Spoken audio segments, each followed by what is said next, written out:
Wako viongozi kwenye madaraka yao. Yuko mtu mmoja ni profesa katika nchi hii, alivyopewa nafasi na Rais Magufuli, alipoingia ofisini baada ya kusaini, kitu kilichofuata aliuliza, katika hivi vyumba vya ofisi ni chumba gani kinaweza kuwa ni msikiti? Sifa ya kwanza al-ikhlas. Al-ikhlasu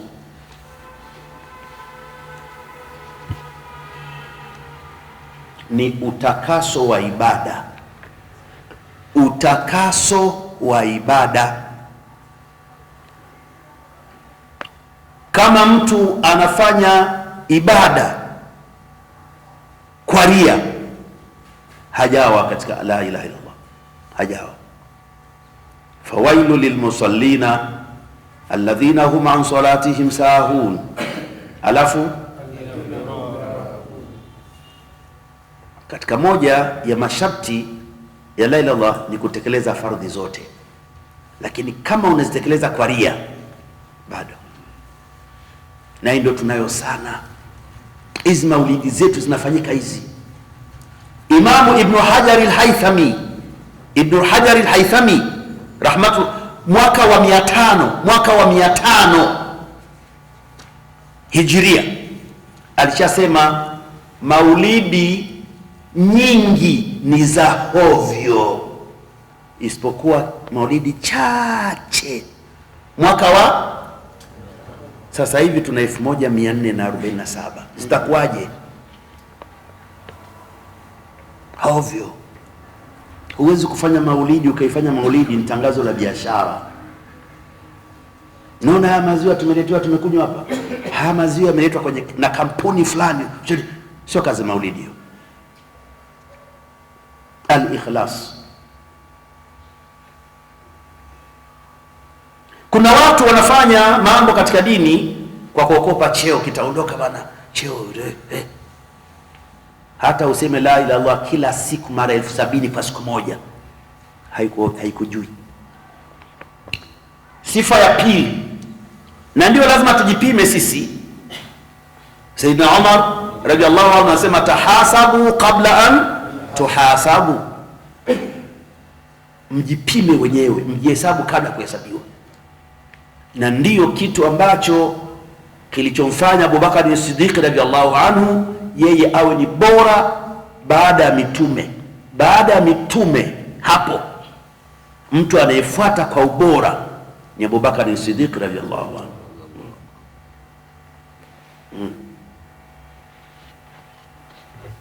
Ndio alikuwa na kitu kinaitwa al-muraqaba. Al-muraqaba, kujifuatilia, kujichunguza, kujipima. Ndio kilichofanya Abubakar Siddiq kama bora. Kujifuatilia, kujipima, kujichunguza. Sifa ya pili, at-tauhidu. At-tauhidu ni kumpwekesha Mungu kikweli. At-tauhidu ni kumpwekesha Mwenyezi Mungu kikweli.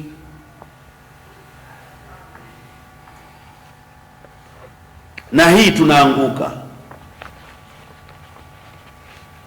na hii bado tunaanguka.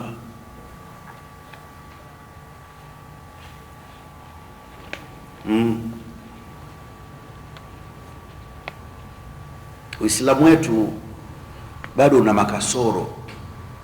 Ukipewa cheo kinaweza kuwa cheo chako ndio Mungu wako.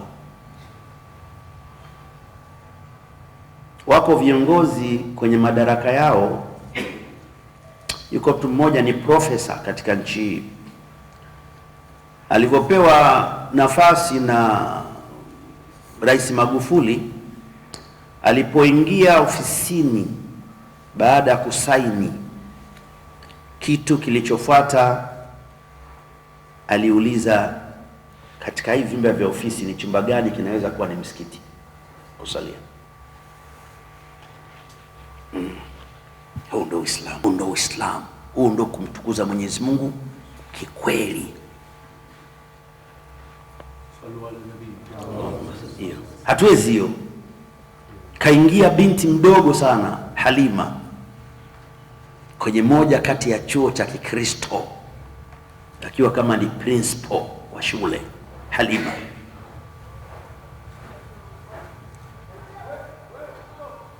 akawaambia siku ya Ijumaa kipindi cha jioni hakitakiwi kuanza saa 8:30 kwa sababu Waislamu wako msikitini. Kipindi kitaanza saa 9:30. Aqimu wajhaka lidini qayyim, elekeza malengo yako ya maisha kwenye nini? Kwenye dini. Hiyo ndio tauhidi ya kweli. Kwanza dini ina nafasi gani kwenye hicho cheo chako, kwenye utajiri wako, kwenye afya? Dini ina nafasi gani? Ndio tauhid. Tukisema tauhidi sio kwamba eti humshirikishi Mungu. Tauhidi haishi hapo. Aqimu wajhaka lidini alqayyim. Tena hiyo aya imesomwa, imeletwa mara 2 kwenye Qur'ani, halafu ndani ya sura moja. Allah, ndani ya sura moja imerudiwa. Aqimu wajhaka, elekeza malengo yako lidini alqayyim, kwenye dini. Hiyo ndio tauhidu ya kweli. Una watoto, unao hawa watoto kwenye dini, wana kipi wanafanya?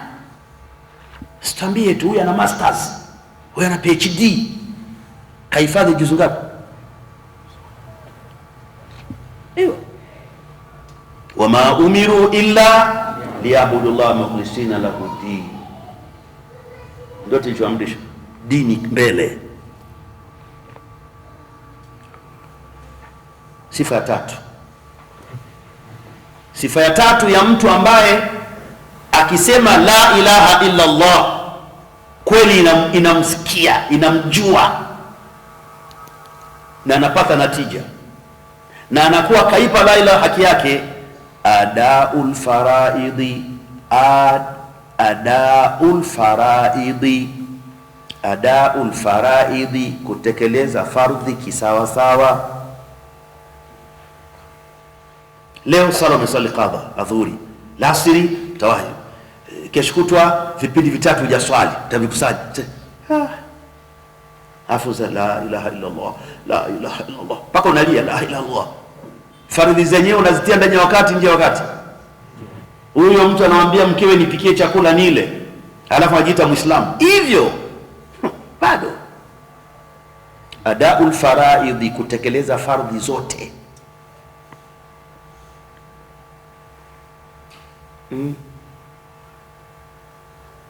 Na fardhi zina aina nyingi. Kuna fardhi ya dini, shahada, swala, saumu, zaka, haji. Lakini kuna faraidhi qaum, kuna fardhi za watu, aljiran, alwalad, alwalid. Na hawa anataka watekeleze mambo yao. Yako mambo ya wajibu kwa watoto, watekeleze. Sifa ya 4 ya mtu ambaye ana sifa ya kutamka la ilaha illallah akapata natija na anatekelezea la ilaha illallah haki, ijtinabul kabairi, ijtinabul kabairi, ijtinabul kabairi, kujiepusha na madhambi yote. Hatusemi madhambi makubwa, madhambi yote. Ijtinabul kabairi, kujiepusha na madhambi, kwa sababu wanasema mu'dhamun nar min sighari sharar, moto mkubwa unaanzishwa na nini? Na nini? Na cheche ndogo. Ndio yule kijana ambaye Mwenyezi Mungu alimpa hikma akiwa mtoto mdogo, kama anavyoambiwa wale akina Nabiullah Yahya, wa atainao hukman sabia. Wako watoto walipata vipaji wakamjua Mwenyezi Mungu bado ni wadogo.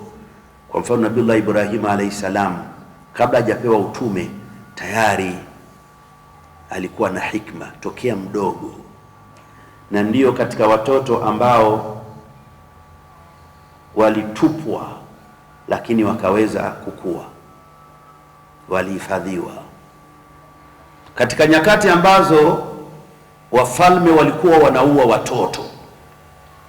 Wakati ambao tumeujua sana ni wakati wa nani?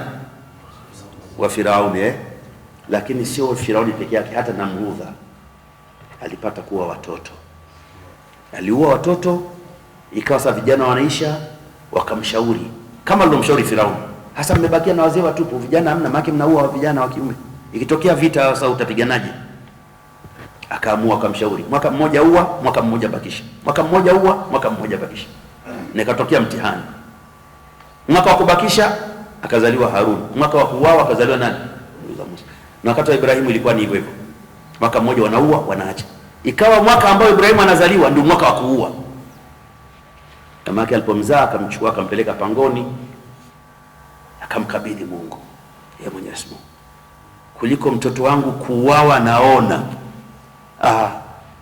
mimi namwacha hapa bwana. Alipoenda kwa mumewe, wewe mbona umejifungua mtoto wako? Akasema nimeshamaliza, shaua. Kamtelekeza pangoni. Mwenyezi Mungu Subhanahu wa Ta'ala akamjalia Nabii Ibrahim kidole chake kuwa ni chuchu, ananyonya. Mpaka yule mama akasema, ngoja niende nikaone mifupa ya mtoto wangu bana, nikaone mifupa. Kwenda namkuta mtoto yuko hai.